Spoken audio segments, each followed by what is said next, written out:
So I was 24 hours out from taking my life. I had planned everything out, and a friend stopped by, and he was a friend from church, and he's just like, "Are you okay?" And I was like, "Not really, but don't worry about it. I'll handle it." And he's like, "I don't think you're okay, Tim." And I was like, "Just, it'll be okay." I was like, "Don't worry about it. I've got it all planned out."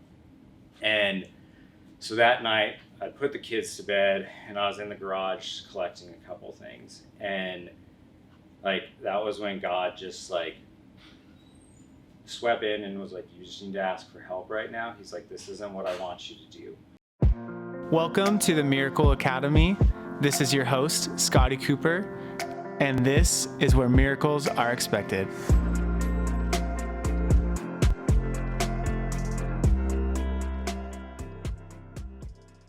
Welcome to the Miracle Academy podcast. I'm your host, Scotty Cooper. Today, I have my good friend, Tim Gunther. Tim has been a practice member for a few years now with his family. We've become really good friends and talked a lot. He's got a lot of amazing things to share, some funny stories with his kids, and a pretty incredible story. So thank you for being here today. Yeah, thanks for having me. Yeah, absolutely. I think that your story, we were just talking off camera about it because I didn't know the depth of everything that really happened to you, and I think hearing that was pretty incredible. I think that it's really inspiring for a lot of people, so I'm excited for you to be able to share this and get this out to people.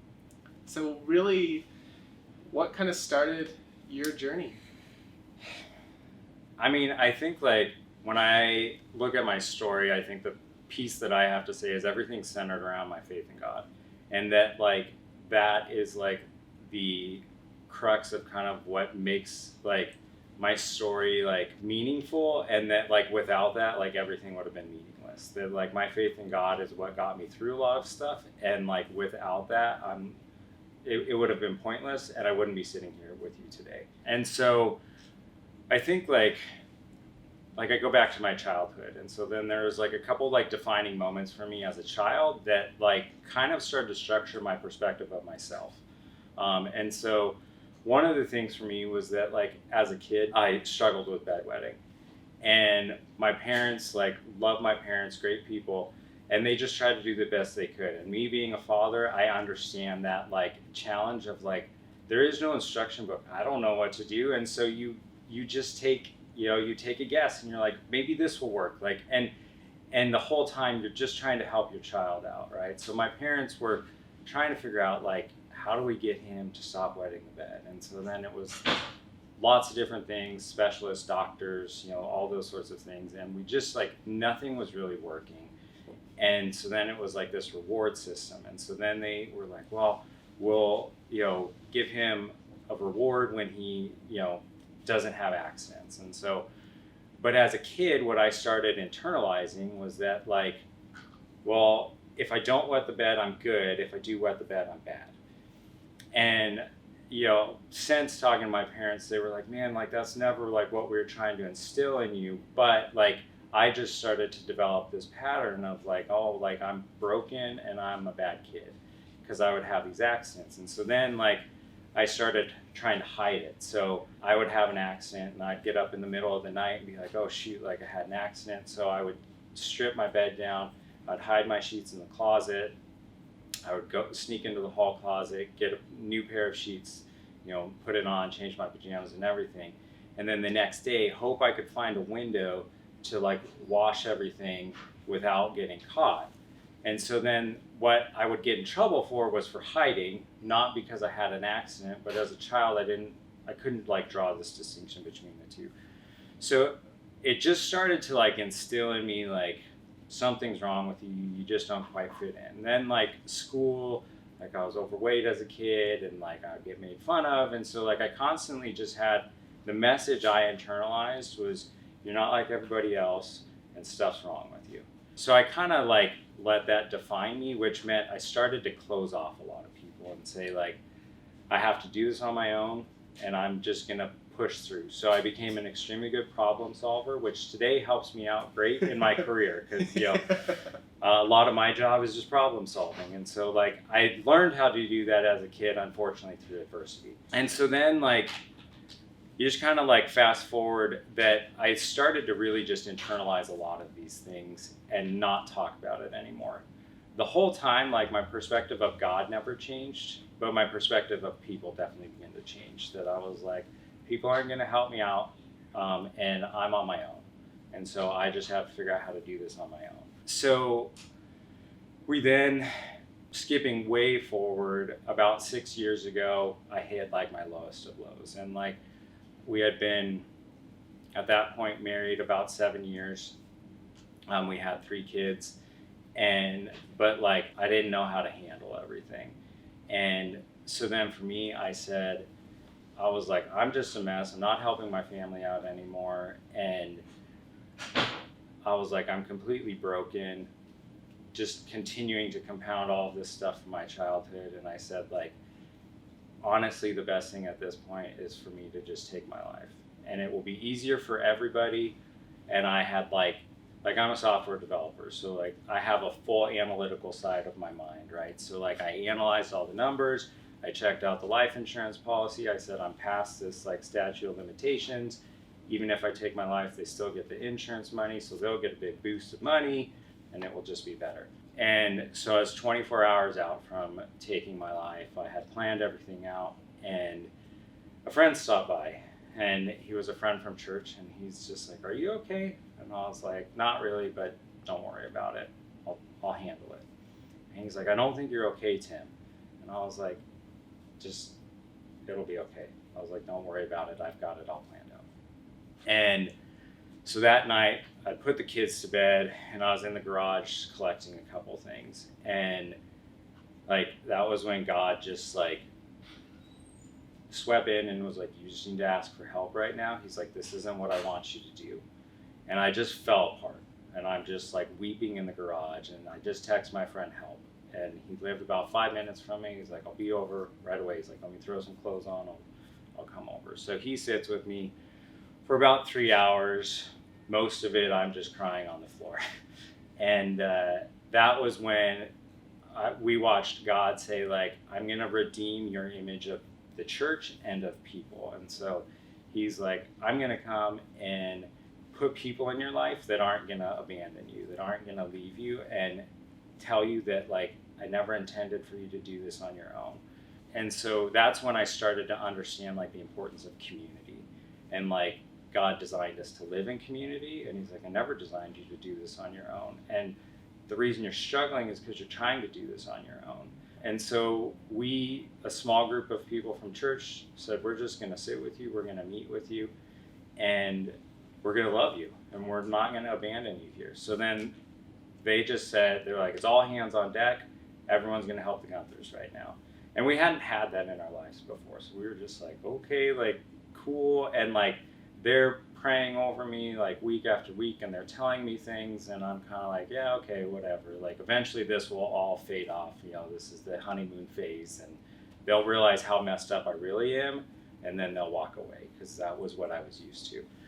And they didn't. And so I'm like skipping like portions of my story, but like I had gotten into counseling because I didn't know how to cope with it. So my counselor, like early on, she's like, I feel like medication would probably help you out.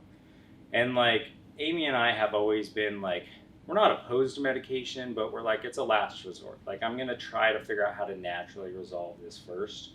And if we can't do that, then we'll do this. So therapist was like, she's like, I get it, but she's like, sometimes it just brings you some stability, and it gives you a better like starting place. And I was like, yeah, no thanks. So that was probably 4 years of her just being like, I think it might help you. And I was like, no, I'm good. So I continued to stay in counseling, and then the other people in our lives just like said, what can we do? We're here for you. And so then one of the other people in our church, he's a professor over at Talbot. One of the things that he does is spiritual healing. And so he said, in line with counseling, he's like, I would love to meet with you once a week. And he's like, and we'll go through the process of spiritual healing. And so I don't know what this is and what am I getting myself into. But at this point, I'm like, what do I got to lose? And like, again, like my faith in God, like God just encouraging me in this. And he's just like, this is good. This is like, this is of me, like push into this. And my wife, like I love my wife, and one of the things that I love about her is her always pushing me back into community. So like in the midst of like dark depression, my response is to like isolate and pull myself away, and she just kept shoving me back into community. And like at moments like literally like kicking me out the door, like I was like, I'm not going to life group tonight, and she's like, yes you are. And she's like, the kids need to go to bed, so she's like, you're just gonna go by yourself. And I was like, I don't want to go. And she's like, it's not optional, you gotta go. So my friend Tom, who does spiritual healing, but he wasn't my friend at the time. He was just a person in church. I don't really know him. And he's like, just come over to my house and we're going to go through spiritual healing. I was like, I don't know what that is. And so the first week, we sit down and he's like, listen, he's like, I'm a one-trick pony. He's like, this is all we do. He's like, we pray, we listen for God, we hear what he says, and then we pray about whatever he said. And we just keep doing that cycle and cycle. He's like, it's not even really me. He's like, it's just God at work and we're just being obedient to what he's calling us to do. So the first week, Tom's like, listen, the first thing we're going to do is get God to put you in a safe, comfortable place. I was like, okay. So we pray, and Tom's like just praying that God will give me an image of a like safe place for me. Absolutely like beautiful moment. So we're praying, and I just feel like God, like, take me to the mountains. So like the mountains that's where like I am just at peace. And like I love taking my kids up there and just exploring the backcountry, like get out of the city and let's get on some back trails where it's just quiet and you just have nature back there and the chaos of my children. So this is where God takes me. And again, like we had our 3 kids in this image. I just had our 2 older boys with us, and so he takes me up here, and my kids kind of start to run off down the trail a little bit. And like as a father, I get a little anxious. And God goes, it's okay. He's like, as much as I'm protecting and watching over you, I'm watching over your children too. You can trust me. They're safe. You're safe. And so I was like, okay. And then he took me down this trail, and it's like this beautiful little place up in Big Bear. There's a meadow and there's a little lake and everything like that. But off to the side, there's this little trail, and he takes me to the trailhead. And I had never been down this trail, and I didn't know what it was. And it was always kind of like a little bit intriguing. I was like, I don't know what's down there. And he sits me down at this trailhead, and he says, listen, we're going to go down this path. And he's like, it's a path you've never been down before. And it's going to make you a little bit nervous because you can't see around that bend. You don't know what's around the corner there. But he's like, I'm going to do it with you, and you're safe. And he's like, we're going to do it on your time. It's like, I am loving and I am patient, and I'll be patient with you as long as you need. And so he's like, we're just going to sit at this trailhead till you're ready to go. So that imagery was foreshadowing to what God was going to start to do in my life at this point. And so then weeks into, this praying, and like God's showing me stuff, and we're starting to see stuff happen at a spiritual level and at an emotional level start to change for the better at this point. And then we get to a point, and Tom prays, and God clearly tells me something. And Tom says, so did you hear anything? And I was like, no, nothing really. And like, I feel like God was just like, that's okay, that's fine. Like, we're okay for this week. And Tom, being just loving and compassionate, he's like, no worries. He's like, it happens. Sometimes we just don't really hear a lot. He's like, not a problem. We'll come back next week and we'll do it again. So the next week comes, and Tom prays. God tells me the exact same thing. And Tom's like, so did you hear anything? No. Nope, not really at all. And, God was just like I said, we'll sit at this trailhead as long as you need to. But he's like, this is your next step. And I was like, okay. So 3rd week comes around. Tom prays. God tells me the same thing. But he changes a little bit. And he's like, listen, I'm not going to tell you anything else until you talk about this. Okay. We might be here a while then. So we come back 4th week. Tom prays. And God, I really feel like all God says is like, you know what I'm going to say. And I'm like, all right. And so then, like, where I've grown in my faith is learning to just be obedient to God, and that, like, when I clearly hear God telling me to do something, that how much it changes my life for the better when I'm just like, all right, I'm going to submit to obedience to God. And so I say, all right, fine. I was like, I don't know what's going to happen if I say this, but I'm going to go ahead and say it. And so Tom's like, did you hear anything? And I was like, yes. And I was like, unfortunately, I was like, I've been hearing this for the last 4 weeks and I didn't say anything. And Tom was like, that's okay. He's like, that's what we're here for. He's like, we're just trying to help you. He's like, it doesn't matter how long it's going to take. And he's like, remember, just as God told you he's going to be patient with you, we'll be patient with you. And so what God had been telling me was to start to talk about another part of my childhood that I hadn't talked about. And so for about 3 years, from 3rd grade to 6th grade, one of my friends was sexually abusing me. And so now jumping back to my childhood, as a kid, I had internalized that everything that happened to me was because of something I was doing wrong. And so then this was happening to me. But I said, well, if I tell somebody, I'll just get in trouble for it. So it's easier to just endure this than to actually tell somebody, because it's my fault that it's happening anyways. And that was all I could, as a child, that's all I could grasp and understand of the situation. So I didn't know what to do. So I tell Tom, and I'm terrified because I don't know how he's going to respond. And I'm just like, so I just lay it out there. And Tom's first response was, I'm so sorry. He's like, you never should have had to go through that. And that was a defining moment for me of God, like through another person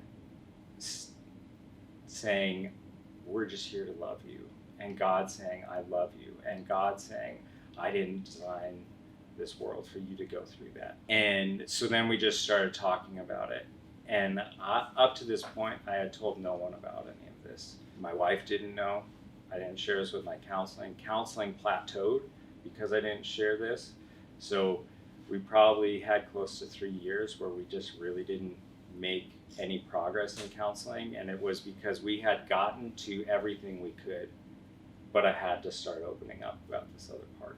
So I just started talking about it. And so first I tell Tom, and then Tom's like, I know this is hard, but he's like, you gotta start telling others. You gotta tell your wife that this happened. And I had a lot of shame. My wife knew the person. We had still occasionally seen this person. It wasn't like it was just this person from my childhood. There was lots of good parts about that relationship, and then this one very dark part of it. And I didn't know how to respond. And so then I was like, well, I have to tell her that it happened, and I should probably tell her who it was. And so I told her, and she had the same response. I'm so sorry. So I realized like I missed a couple parts. So back to the bedwetting. So one of the other things about bedwetting that was hard for me, and like what really just was embarrassing, was I didn't stop wetting the bed till I was 24. And so then throw this little tidbit in there. We got married when we were 23. Or I was 23, my wife was 20. And so this means 24, it happened 2 times after we were married. And like one of the most embarrassing moments of my life is waking up wet with my wife laying next to me in the same bed. And again, God placing somebody in my life that's just going to show me love. And I was like, I'm so sorry, and I'm mortified. And my wife's response was, it's not a big deal. She's like, we stripped the bed, we washed the sheets, we're good to go. And I was like, wait, what? I was like, no, but like, this is, and she's like, it's not a big deal. It's really okay.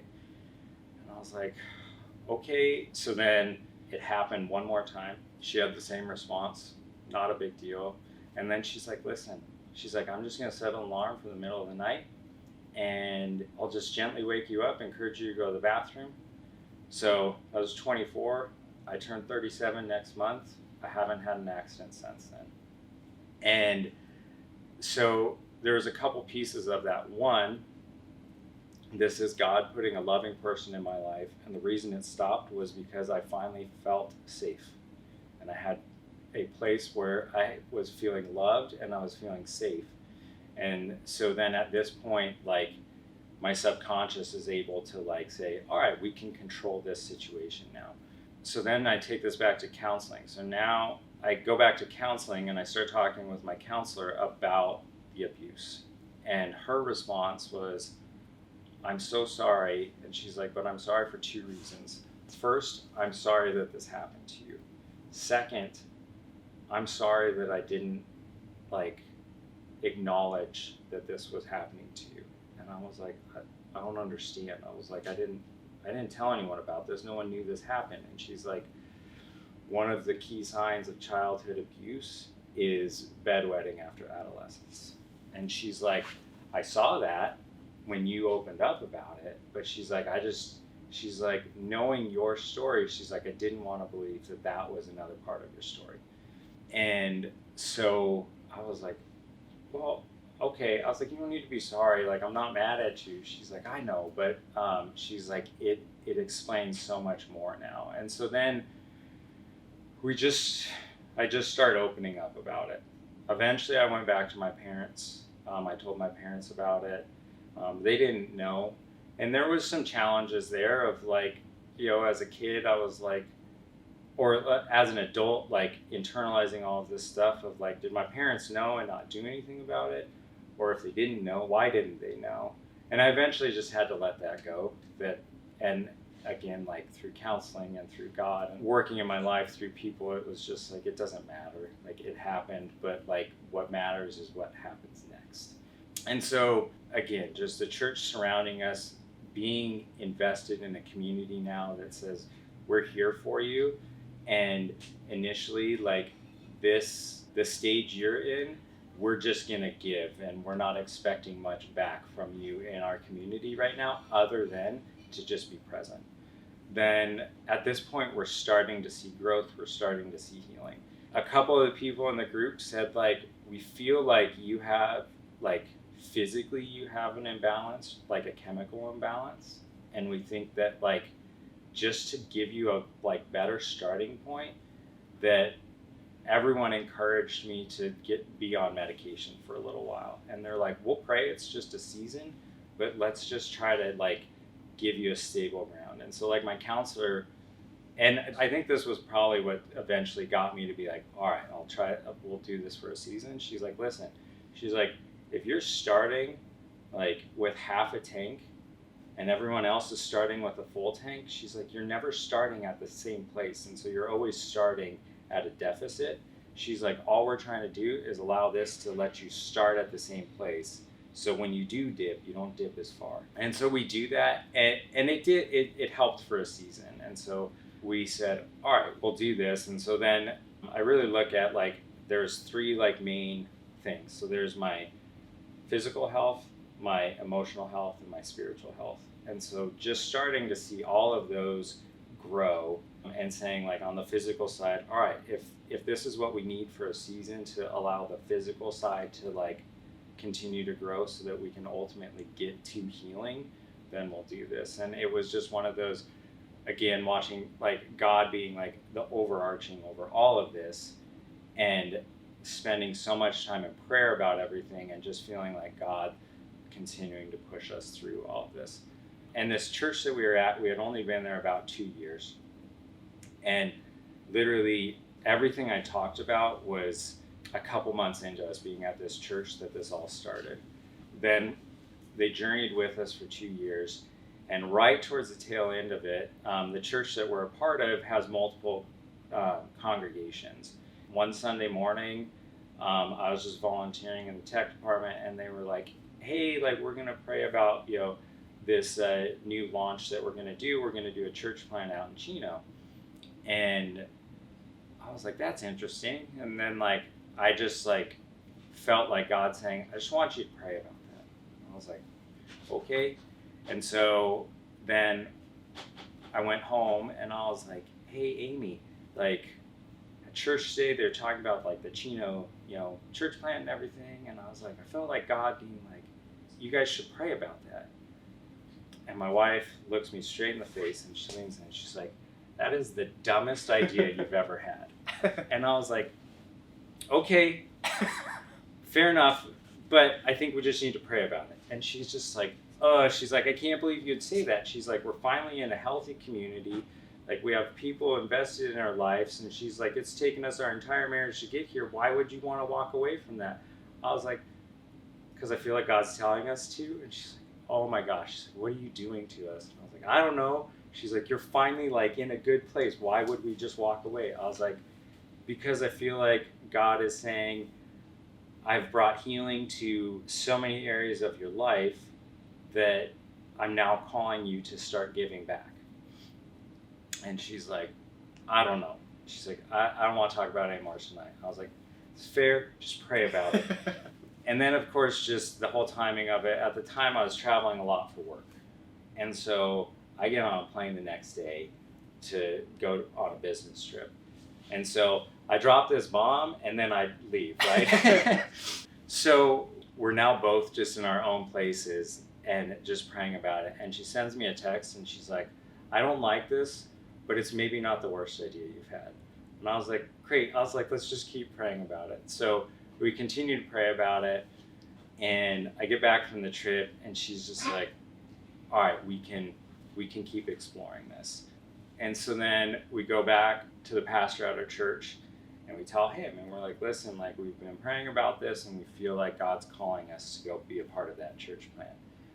And he, Nick is a great guy. I love the guy. He's also very sarcastic. And he's like, so we get you all better and then you're just going to abandon us? And I was like, maybe. And he was like, no. He's like, listen, he's like, this is how I look at it. He's like, sometimes the purpose of the church is, using like ship analogy, is to call a ship back into the harbor and we repair the ship. But ultimately that ship is meant to be out at sea. And so we're going to repair the ship and then we're going to send it back out. And so just feeling support in that. And we end up being at the tail end of this like launch. And so the first meeting that we go to at the Chino campus is the like, hey, we're calling people to like, if you're going to be a part of this, you got to commit today. And so we're talking to the person who's going to be the pastor out there. He's like, you guys don't have to commit today and everything. He's like, I know you're just like starting, but glad to have you here. And so we sit through the meeting, and at the end of the meeting, Amy and I both look at each other and just say like, this is what we're supposed to do. So we, the meeting ends, we walk over to the pastor and say, we're in. And they're like, awesome, like this is great. And so we then say, all right, well, it's time to pack up. So we, we were living in Fullerton. We pack up from Fullerton and we move out to Chino, and we're like, all right, we're starting a new journey here. So then we get out there and we've just like upended our lives, and we're like, all right, we don't exactly know, but again, we have our solid foundation of God, and we know that God is at work, and we know that God has gone before us and laid a path for us. And so we say, all right, it'll be okay. It's a little crazy, but this is what we're going to do. So we've got 3 kids, and we're talking before we go, and we're like, we're done. Like, 3 is enough. 3 is, love all our kids, but it's chaos, right? And so we're packing up, and we said, oh, we're done. Like, I've got the appointment scheduled. We're all good to go. So we sell all the baby stuff because we said, we don't need it anymore. We get out there, and we're there about a month, and we're doing some work days at the building, and Amy's just off. And I'm just like, what is going on today? It's just like, I don't know. And I was like, all right. I was like, you compose yourself up here. I'm going to go feed the kids breakfast. We got to get out the door because we got to get to the building to do, for our work day. And I looked at her, I was like, are you pregnant right now? Like, I don't understand. And she's like, no, I don't think so. I'm not sure. And I was just like, all right, whatever. And I was like, so I go to, it is completely not on our radar, right? Like, aside from abstinence, we're doing everything not to have another kid. And like, we've got this appointment upcoming. So we're like, it'll be solid. We're done. And she happened to have a random pregnancy test upstairs. And she sends me a text. She's like, we weren't expecting 2 lines. And I was like, I was kidding. She's like, I know, but I'm not. And I was like, oh, okay. And so then it was just one of those where like, we're like, all right, well, I guess, God's got some different plans for us. But he said, all right, God, we know that God's in control of all this. I don't know. And then we just like, so again, it's like this bombshell, and we're just like, well, we got to go to the work day. And as we're like about to leave the house, like Amy texts one of the other like couples in the church. She's like, we had a scare, and so I bought some. And then I had a dream the other night that she's like, I was about to throw it out, and like I had this dream that God was like, no, you need to hold on to that for Amy. And we're like, wait, what? And we're like, you could have told us this. And she's like, but I knew you guys were done. And so then they swing by the house real quick, give Amy this other one. So she takes another test. Sure enough, we're having number 4. And we're like, oh man. And so it's one of those things though, where like, when we look at the whole thing, there were some tears of like, oh man, like, I don't know what I'm doing with 3 kids. What am I going to do with 4? But mostly we just laughed about it, and we're just like, God is at work here and he knows what he's doing. So we can be at peace with this. She's 8 months pregnant, and we're laying in bed one night, and I was like, Amy, the name's got to start with an O. And all of our other kids we didn't name till after they were born. We had like some ideas, but we just didn't know. And she's like, why? I was like, I'll tell you. So I was like, all right, so our oldest is Liam. Second is Mason. The third is Avalyn. And so then she's just like, why O? And I was like, because literally we mostly have just laughed about this. And like, when we told other people, someone just prayed about it, and they're like, I just feel your 4th kid's just going to bring joy and like laughter to the house. And I was like, so we just laugh about all this. And I was like, so if it's an O, then all the kids will be LMAO. And so number 4 is Oliver. And so we have Liam, Mason, Avalyn, and Oliver. And Oliver is a complete joy, lots of laughter. That kid is crazy. I mean, here at your guys' office, he's very well known. He's not shy at all and talks to everybody. So anyway, so now we're out there. So we have 4 kids now. And that's where like you guys now start to come into the story. So Oliver, I want to say around 6 months old, his hand had started to, like, his pinky just stayed retracted, and it, like, we could like stretch it and pull it out, but like it would just always stay retracted. And we didn't know what was going on, so we just do the typical thing. We go to a doctor, and so we go to the first doctor, and he's like, oh, I don't really know. He's like, let's do some x-rays. So we do some x-rays. They're like, well, developmentally nothing's wrong, so I don't know, it'll probably work itself out. And I was like, yeah, but it's not supposed to just stay like that. And they're like, I don't know. He's like, here's a script to go do physical therapy. So we go to physical therapy, and they're working on it, and they're like, oh, well, we can get him like a brace, and he can wear a brace, and it will just always keep his pinky stretched out. But they're like, they don't actually make braces that small. We'll custom order one. I was like, how much is that going to cost? And they're like, it's not cheap. And we're like, I was like, well, it's my child, so okay, fine. So we ordered this brace. It kind of works, but they like kept messing it up, and they're like, oh, we'll just like, so they hodgepodge this, brace together, and it's just not working at all. And so then my parents had started coming to your guys' practice, and my mom was like, I'm going to show Dr. Cooper a picture. And so she shows him a picture of Oliver's hand, and he's like, just bring him in here. I'm pretty sure I can help him out. So then we come in here, and Dr. Cooper just starts, working with Oliver and working on his hand, and we start to see some improvements. And we're like, and we had done like chiropractic before, but like I was like, I don't know, and we just start to really see like improvements happening in his hand. And so are like, there's something to this, and there's something different about like this practice. Like, maybe we should sign the whole family up. And then so we sit with you, and you're like, listen, like, I think it would be great for your whole family. And you guys were so generous and kind to us, to help us in the situation that we were in. And so then we all start coming. And I think I was the last one. Amy and the kids had started coming, and I was just like, I don't know. I was like, I don't know if we can afford this. And Amy's just like, I just think it would be good. And then I started dealing with some health issues to where like I started having fevers, and I was having fevers twice a week, and they would only last about 24 hours and then go away. But I just felt terrible. I was sleeping terribly, And so then I'm going to doctors, they're running tests, and they're just like, I don't know, like, they're like, your blood checks out, like, all your levels are completely fine. I was like, well, clearly something's not right, because this shouldn't be happening. And they're like, yeah, I don't know what to tell you. So Amy's like, let's just like talk to, Scotty and Dr. Cooper. And so then we come and meet with you guys, and we're like, just let us try to help you. So I was like, all right, fine. So we start meeting, and so then about like 3 months in, like, the fever started going away, and like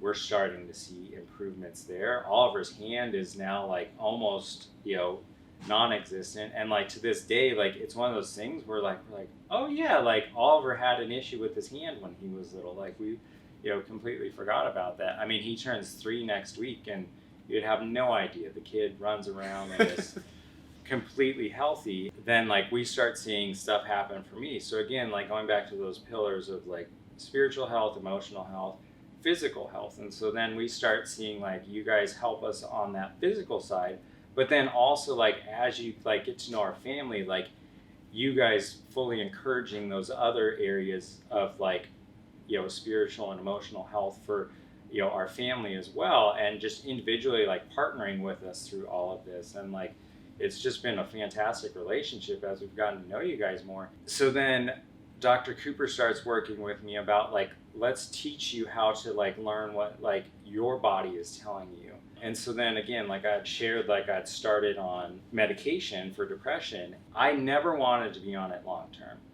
And so, Dr. Cooper starts testing me for this, and he's like, listen, like, I don't like this stuff at all, and I don't want you on it, but he's like, I understand, like, it's helping to balance things right now. He's like, let's work to figure out how to naturally do this. And Amy and I are both like, sounds great. Like, we don't want to be on it anyways, but, I know that if I come off of it, like, there's a risk that, I'm going to relapse on a lot of this stuff. And so then Cooper, again, and it's just like watching God place people in our lives that we're going to be patient and kind and loving.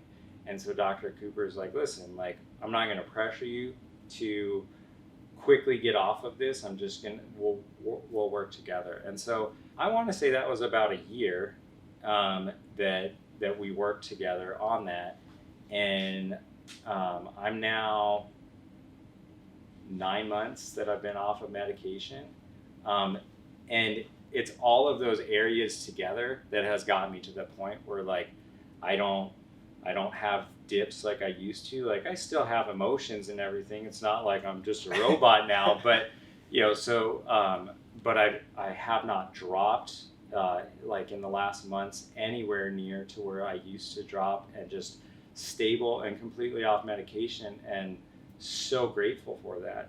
Then just looking at so many ways that like, again, that all encompassing, focusing on those 3 areas. And I mean, like, crazy story for us. Like Oliver was, I don't remember how old he was young.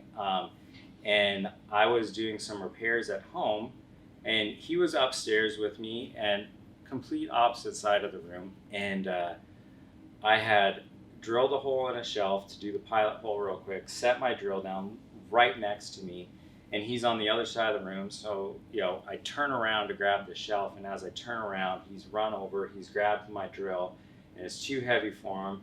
The drill swings down, and he drops it, and this drill bit goes straight through his foot. And I completely panic. I yell for my wife, and we're just like, oh my gosh. So like, I'm like, do I leave it in? Do I pull it out? And I just was like, I'll pull it out. If there's resistance, I'll leave it in. So I pull it out. It comes out clean and everything. But now there's blood everywhere. And we're just like, oh my gosh. So we quickly wrap his foot. The boys were at school. So we call our community, and we're like, we need help right now. They're like, yep, whatever you need. I was like, someone pick up the boys. I was like, we're on the way to the hospital. Someone meets us at the hospital to take Evelyn because she wasn't in school yet. And as we're driving to the hospital, our first instinct is like, let's call Dr. Cooper just to like, hey, what should we do here and everything. He's like, so you guys talk with us, give us some advice and everything. But they're like, when you're done, if you can, swing by the office and everything. So we end up driving all the way down to Chalk, and again, just God's provision, you know, God being so kind in the moment. And it's incredible. This drill bit went in the top, out the bottom of his foot. And they take x-rays and they're like, it's just, I forget the exact term, but like, they're like, it just hit flesh. Like, no tendons, no bones, nothing. And they're like, it's just a puncture wound. They're like, we'll just clean it and wrap his foot and you're good to go. And we're like, it's incredible. All right. And so then like Oliver, like this kid is a trooper. So we go to a hospital in Chino and we're there and we don't feel good. And they're like, oh, well, it's not an emergency. Like the drill bit's not in his foot anymore. It's not gushing blood. They're like, oh, sit down. So like we have no clue how it's, and we're just sitting in this waiting room like, oh my gosh. And so we end up driving down to Chalk and the kid falls asleep in the car and just like takes a nap, right? And he's just like, I'm fine. And so we're at Chalk and like he gets mad because I won't let him get down and run around because he's just like, I'm fine, Dad. Like it's not, we're good to go. And I'm like, you have a hole in your foot, child, and you have no shoes on. You cannot run around. And he's, you know, but anyway, so we come by here afterwards. Cooper adjusts him and works with him. And the next day, like that same day, he starts walking around on it. And he's just like, the next day he's back on the trampoline. And like within a week, you wouldn't know that this has happened. And I think we even came by here like a couple days later because Cooper's like, come back again, you know, later this week. And all of you are just like, I don't understand. Like, you wouldn't know that this kid just had a drill bit go through his foot. And like emotionally, I think like my wife and I took longer to recover. I mean, that was months, you know, for us to get over the trauma of it. And he's like, it's totally fine. And again, just like you wouldn't know that any of that happened to him. But yeah, so then just like when we look at, you know, that whole story and just again, like God placing people in our lives to just walk us through difficult times, and you know, at each stage, just him being active in it. And like, you know, we truly believe like God placed you guys in our lives, like, you know, at the right time. And then again, for us, just like seeing so much healing and happen in our lives that we're just like, where can we give back? Where can we be a part of other people's lives to be a part of their story? Yeah, that's incredible. Thank you so much. Thank you for letting us be a part of your life. We love it. We love having your family here. I mean, everyone loves your kids. Each one of them comes in to, I have a fish tank in my office. Each one comes in and says, Scotty, can I feed the fish? And I know like a minute later, here comes the next one. Yeah, next one. We have, in our open bay, we've got these, the little chairs, the stools that only the doctors are allowed to sit on. Yeah. The doctors and Oliver. Yeah. Oliver takes the chair Yeah. and likes to roam around.